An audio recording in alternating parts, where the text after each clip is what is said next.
Wisconsin now becomes the 9th state in the country to report a human case of bird flu. It comes after a person in Louisiana was just hospitalized with this virus. New Hampshire's epidemiologist, Dr. Benjamin Chan, joins us live now. Dr. Chan, great to see you. The good news for us is so far we've not seen any human cases of bird flu in the Granite State. But how is this different than the so-called regular flu, if you will? Yeah, that's a great question. I think the first thing for people to understand is that there are multiple different strains of the flu virus.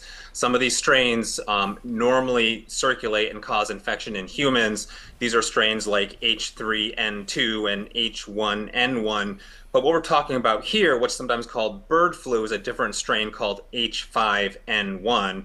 And I don't want to get too much in the details here, but this is a flu virus that primarily has been spreading worldwide through wild bird populations.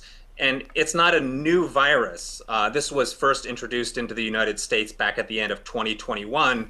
The problem is that since then, it's been spreading from wild bird populations into poultry flocks, into dairy cattle, and then humans can get exposed and come down with infection. And so that's what we're seeing occur right now. In fact, back in March of this year is when it was first introduced into dairy farms. And so far to date, there have been 866 dairy farm outbreaks in 16 different states across the U.S., and that's led to a number of different human infections. The good news is that there has not been any person-to-person spread of this virus identified so far to date in the United States. Got it. I did want to ask you on that last note, or the second to last note, that would be about the dairy cows. California health officials investigating a case of a child that may have gotten ill after drinking raw milk with bird flu, sparking a recall there last week. What do people need to know about any potential link there?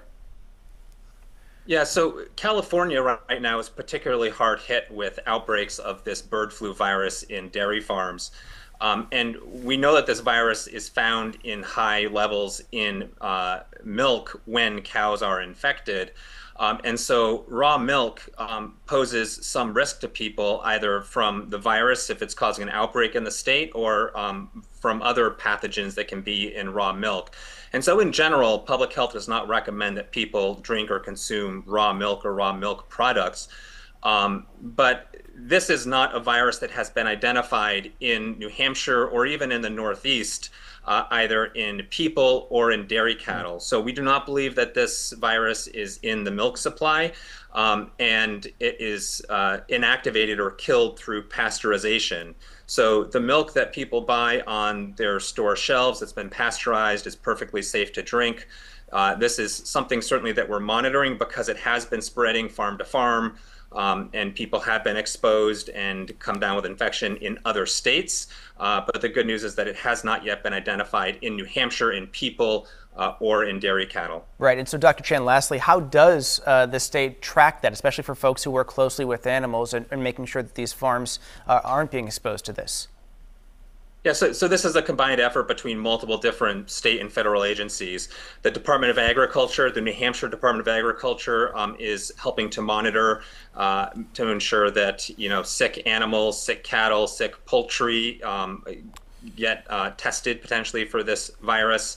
New Hampshire Fish and Game with the USDA it helps to monitor testing in wild bird populations. And then obviously public health in New Hampshire works with our healthcare providers to help ensure that if a patient or a person does come down sick who might have had an exposure, that they can appropriately be tested to see if bird flu has been identified. The good news, again, is that it's not in New Hampshire.